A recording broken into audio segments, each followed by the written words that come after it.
안녕하세요. 책 읽는 생각부자입니다. 오늘은 앤디 퍼디컴의 당신의 삶에 명상이 필요할 때를 소개해드리려고 합니다. 저자는 파란 눈의 스님입니다. 명상과 마음챙김 전문가로 세계 각국 언론에 소개되었습니다. 그는 탁월한 강연가이자 작가로서 헤드스페이스에 관한 모든 것을 대변합니다. 20대 초반 대학에서 스포츠 과학을 전공하던 중 히말라야로 가서 명상 공부를 시작했습니다. 10여 년의 여정은 인도 북부에서 티베트 불교 승려가 되는 것으로 결실을 맺었고 2004년 환속이라는 또 한 번의 비범한 결정을 내립니다. 이 무렵 헤드스페이스로 완성되는 개념의 초안을 마련합니다. 명상은 기술인 동시에 경험이다 라고 말하는 저자는 아무것도 하지 않기 명상으로 시작해서 신체 감각을 느끼는 명상, 감정을 알아차리고 집중하는 명상, 나아가 먹기, 걷기, 잠자기 명상 등 우리의 일상과 명상을 통합하는 방법을 단계별로 쉽게 설명해 줍니다. 빌 게이츠가 추천하고 스티브 잡스가 애플 사옥에 영감을 일으켜 주었다고 이야기하는 저자의 명상으로의 인도를 따라가 보겠습니다. 명상과 마음챙김 30여 년 전 주류 의료계에 명상을 도입하려 했던 소수의 진보적인 서양 의사들은 소속 병원에서 웃음거리가 되었습니다. 하지만 그들은 굴하지 않고 명상을 마음챙김이라는 단어로 바꿔 연구를 계속했습니다. 그렇게 서양에 자리 잡은 마음챙김은 전통적인 불교 명상에 그 기원을 두고 있지만 본질적으로 불교와 관련된 것은 하나도 남아있지 않았습니다. 마음챙김은 거의 모든 명상 기법의 핵심 요소로서 눈을 감고 정좌하는 명상의 형식적인 측면을 크게 넘어섭니다. 마음챙김이란 주의를 집중해 오직 현재에 지금 이 순간에 존재하는 것을 의미합니다. 마음챙김은 우리 대부분이 살아가는 방식과는 대치선상에 놓입니다. 우리는 끝없이 떠오르는 중요하거나 사소한 생각과 감정에 사로잡히고 자신과 타인을 비판하고 판단하며 살고 있지 않나요? 마음챙김은 현재에 존재하는 것을 의미합니다.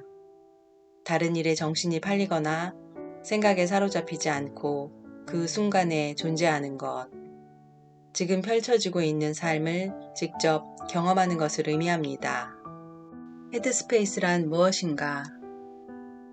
헤드스페이스는 지금 이 순간 어떤 감정이 일든 흔들리지 않는 확고한 만족감이나 충족감, 즉 마음의 근원적인 평온과 평화를 표시하는 말입니다.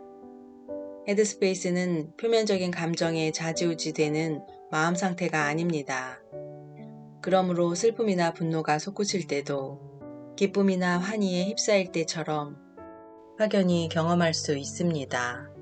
헤드스페이스는 어떤 생각이 들고 어떤 감정이 생기든 간에 만족하는 것을 의미합니다. 그렇게 명상을 하면 심지어 처음 시도할 때도 기분이 좋아지는 것입니다. 헤드스페이스와 행복감을 구별하는 것은 실로 중요합니다.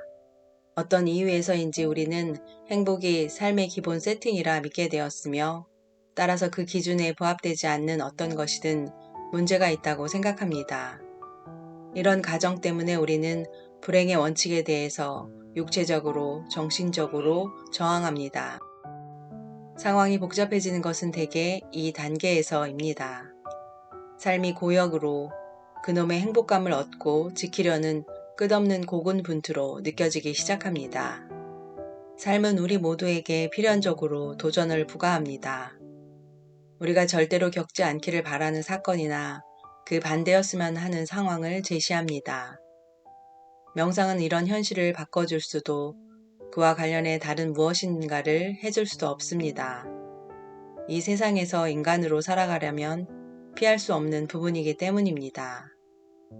때로는 변화를 요구하거나 심지어 강요하는 외부적 상황이 발생하기도 합니다. 그럴 때 필요한 것이 바로 마음챙김입니다. 그래서 마음을 훈련시키는 것이 그토록 중요한 것입니다. 세상을 바라보는 방식을 바꿀 때 당신은 당신을 둘러싼 세상을 효과적으로 바꿀 수 있습니다. 명상을 하려면 꿈과 야망을 버려야 한다고 여기는 사람들이 있는데 절대로 그렇지 않습니다. 무언가를 성취하려는 열망은 인간의 타고난 특성이며 인생의 목적과 방향을 정하는 것은 지극히 중요한 일에 속합니다. 오히려 명상을 이용하면 그러한 목적과 방향을 명확하게 규정하고 지원할 수 있습니다. 지속적인 행복감과 헤드스페이스는 열망이나 야망에 좌우되지 않는다는 것을 명상이 직접적으로 깨우쳐주기 때문입니다. 명상은 당신이 더욱 편안하고 자유로운 마음으로 살아갈 수 있도록 돕습니다. 또한 삶의 방향에 대해서는 확신을 갖되 그 결과에는 집착하지 않도록 이끌어 뜻밖의 장애물이나 원치 않은 결과에도 좌절이나 상실을 느끼지 않게 해줍니다. 이러한 관점의 차이는 미묘하지만 중요합니다. 명상 연습 1. 아무것도 하지 않기. 지금 시도해 보세요. 지금 앉아있는 곳에서 움직이지 말고 책을 덮어 책상 위나 무릎 위에 올려놓습니다. 특정한 자세로 앉을 필요는 없습니다. 그저 편한 자세로 앉아 가만히 눈을 감고 1분이나 2분 동안 있어 봅니다. 이런저런 생각이 떠올라도 괜찮습니다. 지금은 그냥 그런 생각들이 오고 가게 놔둡니다. 아무것도 하지 않고 가만히 앉아 있는 것이 어떤 느낌인지 느껴봅니다.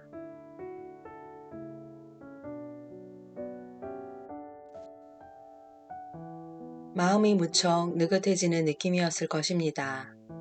또는 어떤 것에 집중하려는 충동, 어떤 식으로든 자신을 바쁘게 만들고 싶은 충동을 느꼈을지도 모릅니다. 우리는 왜 이렇게 가만히 있지 못하는 걸까요? 아무것도 하지 않기, 이 명상의 초기 단계에서는 그 시간 내내 무언가를 하려는 습관이나 욕구가 있음을 알아차리는 것도 나름대로 유익합니다. 명상 연습 2. 지각. 책을 덮고 신체 감각 중 하나에 부드럽게 집중합니다. 청각이나 시각에 초점을 맞추면 좋습니다. 눈을 뜨고 실내에 있는 특정한 물건이나 벽의 한 지점을 응시합니다. 어떤 감각에 집중하든 그것에 가능한 오래, 그러나 아주 가볍고 평안하게 집중합니다. 생각이 끼어들거나 다른 감각에 관심이 가는 등 주의가 흐트러지면 그냥 지금까지 집중한 대상에 주의를 되돌립니다. 쉽게 집중할 수 있었나요? 아니면 다른 생각에 끼어들어 줄곧 이곳저곳을 떠돌았나요? 온전히 집중한 시간은 얼마나 되는 것 같은가요? 당신은 모호하게 집중하는 동시에 어렴풋이 다른 생각을 떠올렸을 수도 있습니다. 대부분의 사람은 한 대상에 고작 1분 동안 집중하는 것만도 큰 성취입니다. 너무 많은 책임과 선택을 강요하는 바쁜 생활 탓에 우리의 몸과 마음은 언제나 초과 근무 중입니다. 삶이 복잡해지면서 스트레스 관련 질환의 발병률이 증가한 것은 결코 우연이 아닙니다. 사람들은 저마다 다양한 이유로 명상 클리닉을 찾지만 스트레스 증상 때문에 찾아오는 부류가 단연코 많습니다. 마음 챙김은 의심할 여지 없이 일정한 헤드스페이스를 얻고 삶의 변화를 일으키도록 돕습니다. 원하든 원하지 않든 우리는 다른 사람들과 함께 살아가야 합니다. 깊은 산 중에 틀어박혀 홀로 살아가는 요가 수행자나 은둔자가 아닌 이상 언제나 다른 사람들과 상호작용해야 합니다.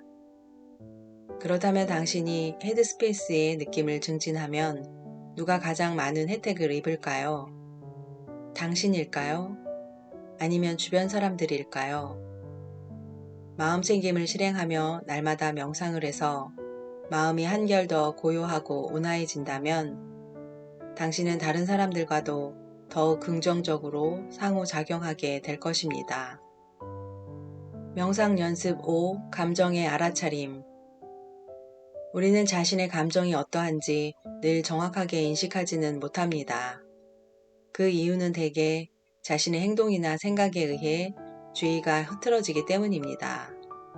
하지만 명상을 시작하면 필연적으로 자신의 감정을 더 정확하게 알아차릴 수 있게 됩니다.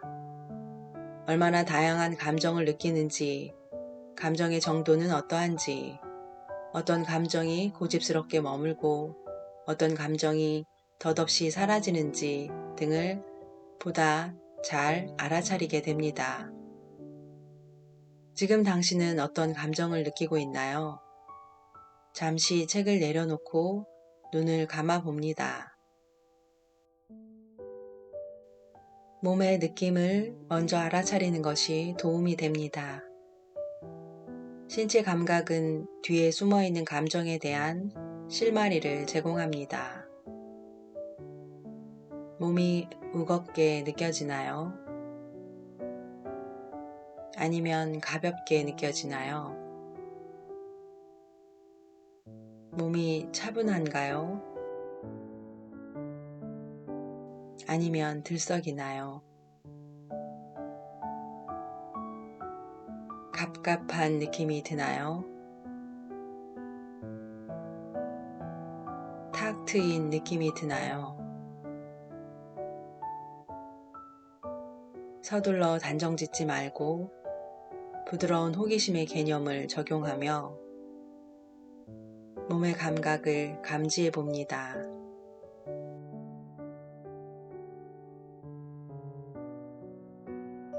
마음챙김의 실행. 과거에 나는 명상이란 두 눈을 감고 가만히 앉아서 하는 것이라고 믿었습니다. 좌식 명상, 걷기 명상, 입식 명상, 와식 명상. 이 네 가지 유형의 명상은 모두 마음챙김에 이르는 하나의 방편이라고 생각해야 합니다. 마음챙김은 정신을 집중해서 지금 이 순간에 존재하는 것을 의미합니다. 앉기, 걷기, 서기, 눕기, 이 네 가지 자세로 명상하는 법을 배우면 우리는 어떤 자세를 취하든 언제나 마음 챙기는 법을 배울 수 있습니다. 생각해보면 한 자세에서 다른 자세로 바꾸는 도중이 아니라면 우리는 언제나 이 네 가지 자세 중 하나를 취하고 있지 않나요? 여타의 명상 기법과 마찬가지로 마음을 챙기려면 꾸준한 노력이 필요하지만 사실 이 노력은 힘이 전혀 들지 않는 유형입니다. 그 노력이란 것이 생각이나 감정에 사로잡혀 있을 때 그것을 알아차려야 한다는 점을 기억하고 그렇게 알아차린 순간 특정한 집중 지점으로 주의를 되돌리는 정도이기 때문입니다. 그 집중 지점이 먹고 있는 음식의 맛인지, 문을 여닫는 팔의 움직임인지, 의자를 누르고 있는 몸의 무게인지, 샤워 중에 피부에 닿는 물의 느낌인지, 운동하고 있을 때 뛰는 심장의 소리인지, 양치 중에 풍기는 치약의 냄새인지, 물을 마시는 단순한 행위인지는 중요하지 않습니다.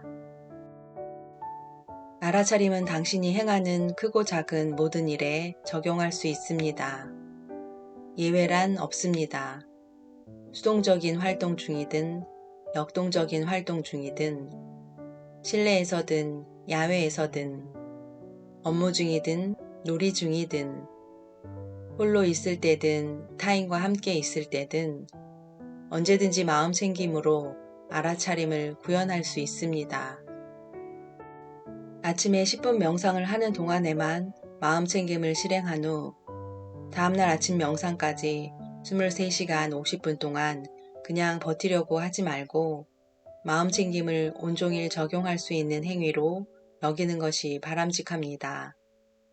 다시 강조하지만 마음 챙김은 당신이 무엇을 하고 있든 그 순간에 그 일에만 온전히 집중하는 것을 의미합니다. 그렇게 늘 마음 챙김을 유지할 수 있다면 당신은 지금 있는 곳이 아닌 다른 곳, 지금 하는 일이 아닌 다른 일, 지금 벌어지는 바와는 다른 당신의 바람 등을 더는 생각하지 않게 됩니다. 대신 당신이 지금 이 순간에 하고 있는 일과 함께 존재하게 됩니다. 내면에 다다르면 인생의 수많은 나다운 답들이 수두룩 쌓여 있습니다. 다만 그곳에 다다르기 위한 조건이 필요합니다. 그건 바로 호흡을 따라 숨을 쉬며 조용히 저 가슴 밑바닥으로 가는 길, 바로 명상의 문을 열고 들어가는 기술입니다.